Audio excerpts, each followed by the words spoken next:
Hi, I'm Raven, and this is Smokey. Smokey is the reason that uploads lately have been kind of few and far between, so now he gets his own video. So I took Smokey in about a month ago now when a coworker found him outside of his house just as he was leaving for work. He only had to come in briefly for a couple of things and then he was leaving, but he was leaving his house and he found this kitten outside in his driveway. And of course, me being an animal lover, I was like, I want to see the baby. That's all I wanted in that moment was to see the baby. See the baby. That's all I wanted. So I go outside with this coworker and he's got the kitten in a box. And the first thing that puts me off about this kitten when I see him is that he's tiny. He is itty bitty. I was expecting a kitten that was already like 8 to 12 weeks, plenty old enough to be away from his mom. But no, he was tiny. He was barely the size of my hand. And yeah, I got big hands and everything, but he was tiny by all measure of what I was thinking. And so I take the kitten out of the box. And the next thing that I realize is that he's sneezing and sniffling a lot. And at that point, all rationality just leaves my brain. and all I can think is, I gotta help this kitten somehow. I mean, I can't just leave him like this. And this coworker wasn't really able to take in this kitten either because he didn't have his own place. And so we were kind of at a standstill as to what we should do. And at one point I broke and I was like, you know what? I'm willing to take him if you're willing to give him to me. I can, make sure he's taken care of and that he has everything that he needs until he's actually old enough to be adopted out. Because I was estimating he was about 3.5 to 4 weeks old at the time. And it really worked out for me too because it was like the last 20 minutes of my shift. And so I told this coworker of mine, I was like, hey, look, if you're able to hang around for about 20 minutes or so, I'm about to get off of work and then I can take him home. And he was perfectly fine with that, fortunately enough. And so that's what I did. I wrapped up my shift and I collected this kitten and I took him home with me. And then began the very long assessment of his condition. Right off the bat, I was able to tell that he had an upper respiratory infection of some sort. He was sneezing and sniffling, and I was just like, am I really cut out to be doing this, or should I have really left this to, a rescue or something? It was so bad that he wasn't even able to take kitten milk replacer through a bottle. He was so stuffed up. And on top of that, he had his eyes were basically crusted shut. They were so runny and so goopy. And so for a short time, I called him a goopy, crusty little goblin because that's basically what he looked like. But over the course of the first day or so that he was with me, I was able to deduce a few things. One, he was not lethargic at all whatsoever. He constantly wanted to run around and play. As you could probably see in a few clips, he has been climbing around and bouncing all over me. He's been like that since day one. So he had energy. The second thing that I was able to deduce is that he had an appetite. He really wanted to eat. So I started feeding him wet food thinned out with kitten milk replacer, just pad thai into a gruel that he could consume, and that worked. He inhaled that stuff. And the third thing that I noticed is that he had very healthy poops. This is the only way that I can describe it. He pooped well, his poop didn't look weird or like diarrhea or anything. So I knew we were in a fairly good state. He had energy, he had an appetite, and he had very healthy poops. So I stocked up on some supplies, got him settled in, and basically prepared for this long road that we had ahead of ourselves. For the first week, I want to say it was kind of touch and go for him. I mean, he had some days where he had a bunch of energy and he wanted to run around and play and explore. And then the next day, he would just sleep and kind of lay about and not really do much. And it would make me concerned, just be like, is he deteriorating? Is this a good thing? Is this a bad thing? Did he just wear himself out from the day before? But then the very next day, from him being lethargic, he would be back to where he was a couple of days ago, having a bunch of energy and running around and playing and all that stuff. Now, some of you that know me will probably know that I also have two other cats, two adult cats named Sif and Loki. And their reaction to Smokey were very different.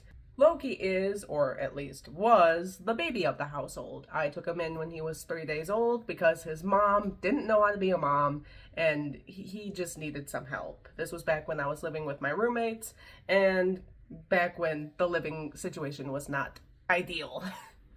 His reaction to Smokey was simply that of confusion. Like, he wasn't aggressive towards him or anything, but if Smokey would try to get close to him or try to be affectionate with him or anything, he would just nope right out of the situation. Sif, on the other hand, is the alpha, is the only way that I could put that. She is the queen bee of the cats of the household. I am the only one that tops her in rank, if you want to look at it that way. I am dad to her, and she's next in line after me. So she runs the show if I'm not here. And she was not happy that Smokey was here at all.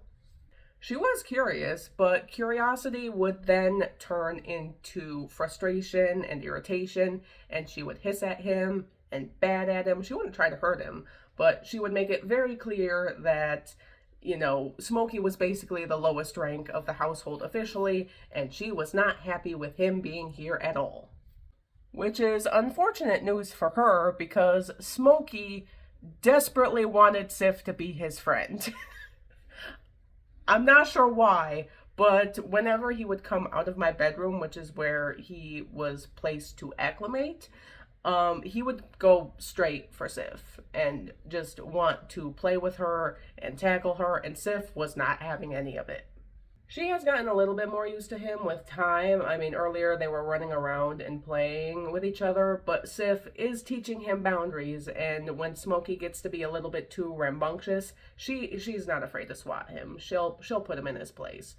For the first couple of weeks, he had to get baths regularly because he insisted on standing in his food, and it would get all over his legs and all over his face, which really wasn't helping matters much.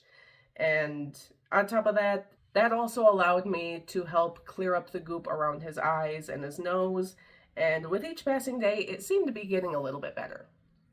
He did have to be put on an antibiotic for his eyes, though, simply because they did not clear up on their own, no matter how many times I cleaned them while he was getting a bath. So I figured it was some sort of bacterial thing like conjunctivitis or something similar to that. And once he was on the antibiotic, it cleared right up. He was perfectly fine after that, and he has had these big, wondrous little eyes ever since then. As of right now, he's about 7.5 to 8 weeks old, and we're starting the process on weaning him off of the kitten milk replacer completely and getting him adjusted to regular wet food and dry kitten food. He has not been handling that well. He has not been happy about that whatsoever. Have you, Smokey? For those who are wondering, no, I do not intend to keep him long term. I actually can't because my apartment complex has a 2-pet limit, so I can't keep him long term without violating my lease. Fortunately, though, I have remained in contact with my coworker who originally found him, and he is interested in taking Smokey in as soon as he's able to afford his own place to live.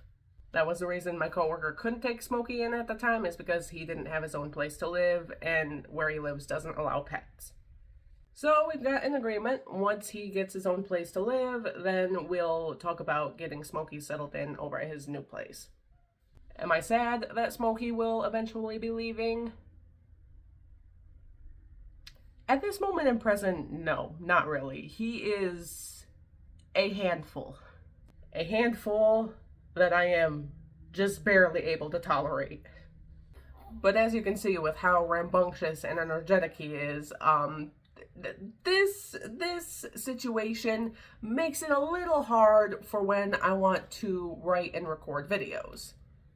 So yeah, if you've been wondering where I've been and what's been going on with uploads lately, I became a dad again. So, you know, that's why uploads have been so spotty, because trying to work on scripts, I have tried to work on scripts with Smokey being here, and it just hasn't worked out. He either wants to walk all over them, or chew on the paper, or something else like that, or mess with me.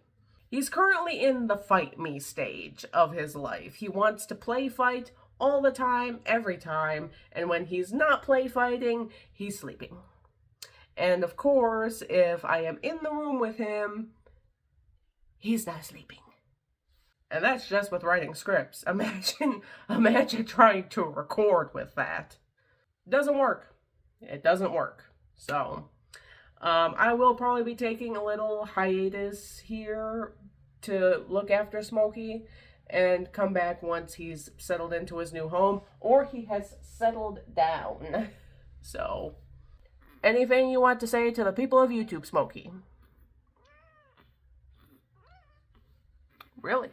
Those are some strong words. You better not get me demonetized for that. Anyways, that'll be all for this video, you guys. Thank you so much for watching, and I'll see you guys in the next video whenever I'm able to get around to it. Bye-bye.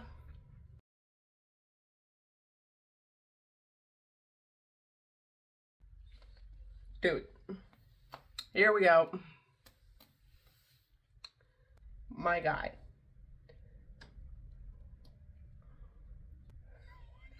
What are you doing, Smokey? Good Lord. I'm so used to this, you can probably tell. Dude. Are you gonna get down?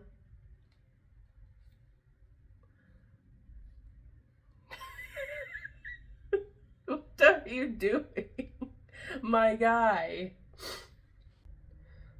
Listen, you can be as rambunctious as you want on camera. I have dealt with you long enough to where I am used to your antics, okay?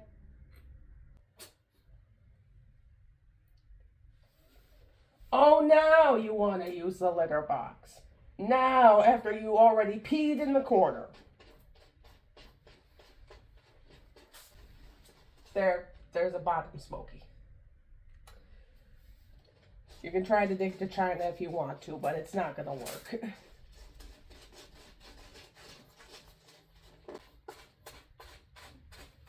Good job. Good job, Smokey. You did it. Can we maybe do it with your pee now?